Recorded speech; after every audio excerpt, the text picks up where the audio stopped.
MRP passport চালুর মাধ্যমে বহির্বিশ্বের কাছে ডিজিটাল বাংলাদেশ গঠনের পরিচয় আরও এক ধাপ এগিয়ে নিয়ে যাবে বলে মনে করেন স্বরাষ্ট্র প্রতিমন্ত্রী শামসুল ইসলাম টুকু।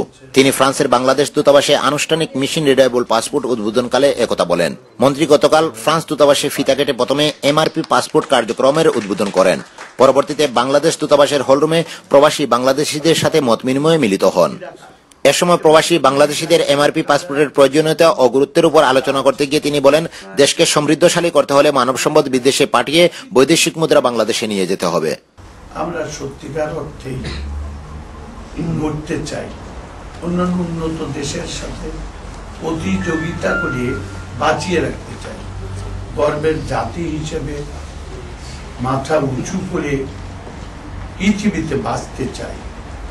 তাহলে অর্থনৈতিক উন্নয়ন কর্মকাণ্ড ছাড়া এটি সম্ভব নয়।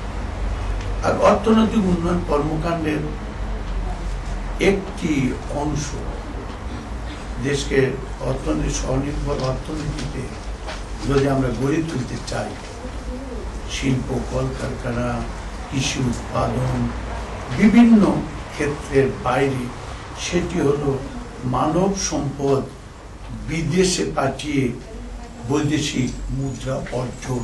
তখন স্বরাষ্ট্র মন্ত্রণালয়ের সিনিয়র সচিব সিকিউ মোস্তাক, বাংলাদেশের রাষ্ট্রদূত শহীদুল ইসলাম বক্তব্য রাখেন। মেশিন রিডেবল পাসপোর্ট উদ্বোধনকালে মন্ত্রী 9 জন ফ্রান্স প্রবাসী বাংলাদেশিদের হাতে পাসপোর্ট হস্তান্তর ও মেশিন রিডেবল পাসপোর্ট এবং ভিসা অফিস পরিদর্শন করেন। ফ্রান্সের প্যারিস থেকে Nurul Wahid, channel S news.